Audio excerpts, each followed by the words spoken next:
दिनैनि जोंनि बे स्टेटमेन्टखौ खोनानाय रायजो राजाफोरखौ सिगां आङो नमस्कारखौ हरनाय जाबाय आरो जोंनि बे मिडियायाव लाफिनाय कर्मि बिदा फंबायखौ आङो साबायखर हरग्रोनाय जाबाय। दिनै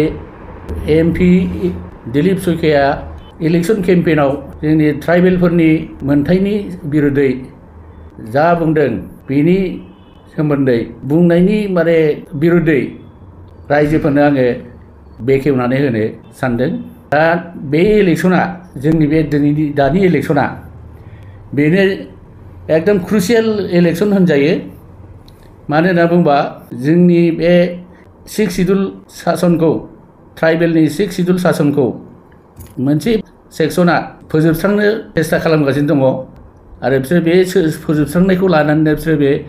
इलेक्शनखौ दा दारायनो बे इलेक्शनखौ बिसोर लागासिनो दङ। बेखौ बयबो मिथिखागौ। 6 शिड्युला जाबाय ट्राइबेलफोरनो राजनितिक समाजनिति आरो रांखान्थि आरो पलिटिकेल राइट हा हुनि राइट बेफोरखौ संरक्षण खालामनानै होनाय। संरक्षण खालामनानै होनांगौलगिया जादों मानो होनोबा जुग जुगनो बे ट्राइबेल जाथिया गुबुन हारिजों बे एडभान्स जौगाखानाय हारिजों नाख्रेबबोजादों, गोग्लैसोनानै दोनजादों। बेनिखायनो बे हारिया जाहाथे ट्राइबेल हारिया जाहाथे गुबुन जौगानाय हारिजों समान जानो थाखाय खाबु मोनो, बिनि थाखायनो बे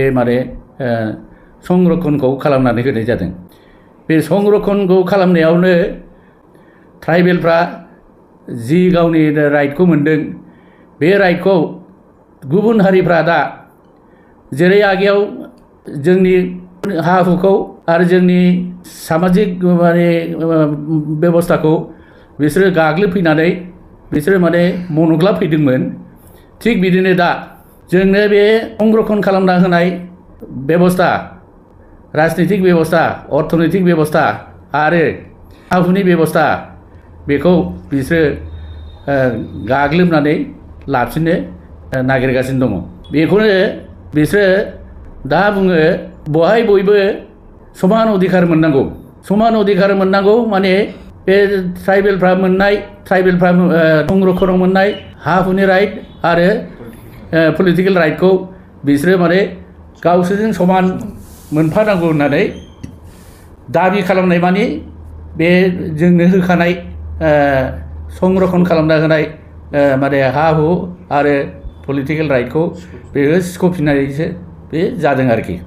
दुखु गोनां खोथा, बेबस्थाखौ बे माबाजों दानि बे इलेक्शनजों बिजेपि पार्टिया फैयोबा जुदि बे बेबस्थाखौ गासिबो टेस्ट खालामजोबगोन आरो बिसोरो बेबादिनो बे नन ट्राइबेलफ्रा बा जौगाखानाय हारिफ्रा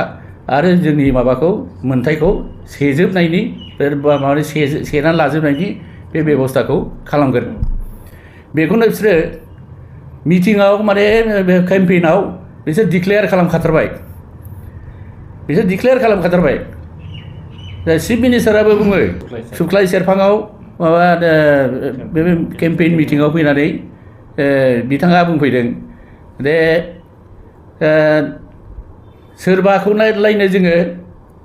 सेकेन्ड क्लास सिटिजेन खालामनानै दोनदों आरो अधिकारनिफ्राय बन्चित खालामना दोनदों, बेबादि बुंफैदों बियो। आरो बेखौ बियो समान खालामनायानो बिनि आयदा जागोन होनदों।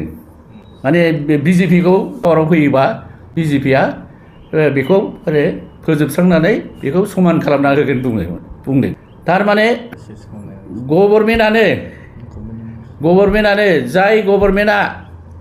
पार्लियामेन्टआव पास खालामनानै जोंनो बे अधिकारखौ होदोंमोन, बे अधिकारखौनो बिसोरो सिफायनो नागिरनाया बे अधिकार संबिधान बिरुद्ध खामानि जानाय नुनो मोनदों। दा बिथाङा बेबादि मनोभाबखौ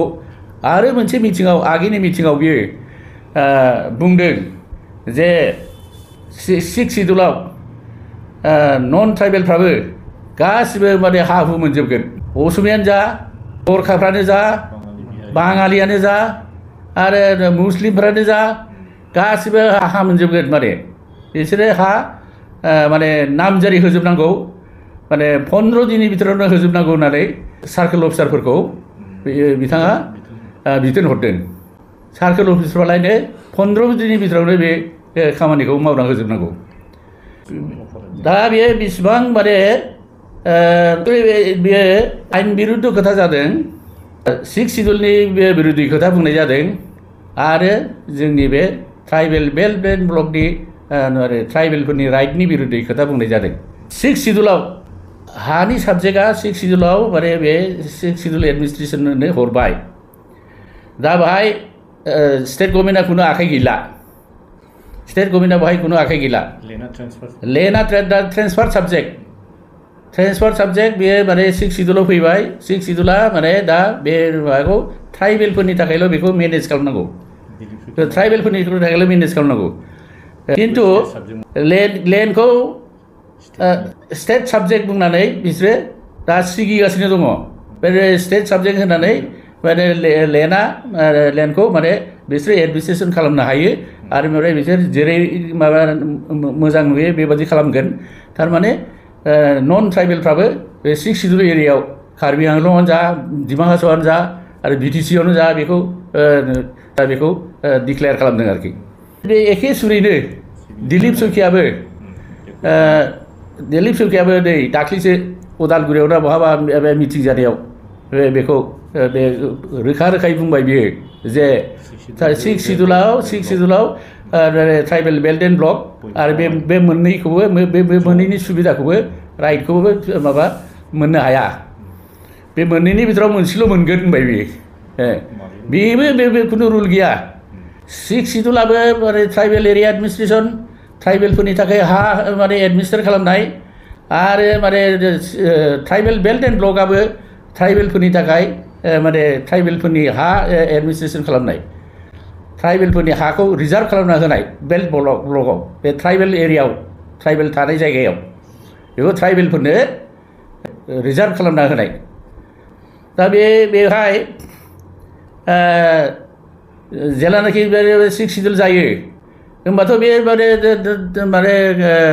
ट्राइबेल बेल्ट एन्ड ब्लकआनो हाबना थाबाय गतिके बे ट्राइबेल बेल्ट एन्ड ब्लकआव हाबनानै थानायाव जाय मानसिफ्रा इलिगेलि एनक्ल'जार खालामजानानै दङ जाय मानसिफ्रा माने गुबुन जायगानिफ्राय फैनानै बेवहाय माने एनक्ल'ज खालामनानै थानो मोनैफ्रानो एनक्ल'ज खालामनानै आरो माने ट्राइबेलनि हाखौनो बिसोरो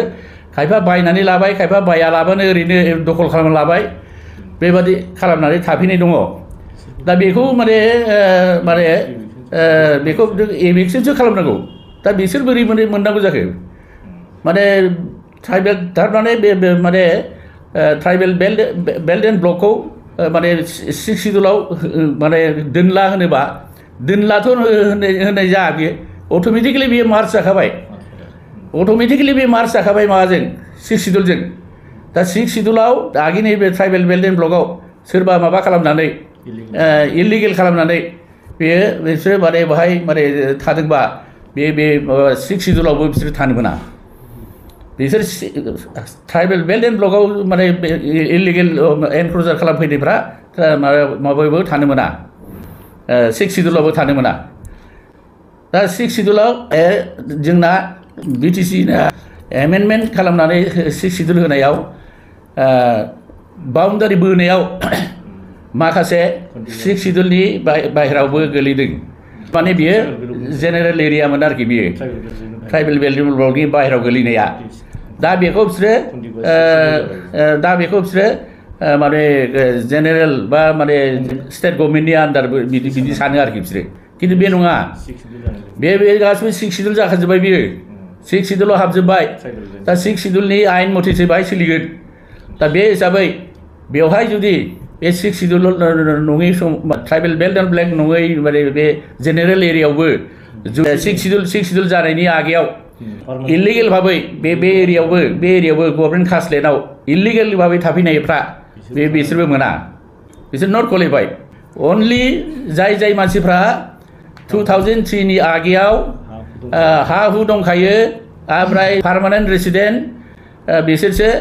गावसिनि बिथोराव बे गावसिनि बे माने मोनखानाय हाखौ बिसोरो राइटखौ बे हानि राइटखौ बिसोरो एन्जय खालामनो मोनगोन बेवहाय खुनु बादा गैया बे हिसाबै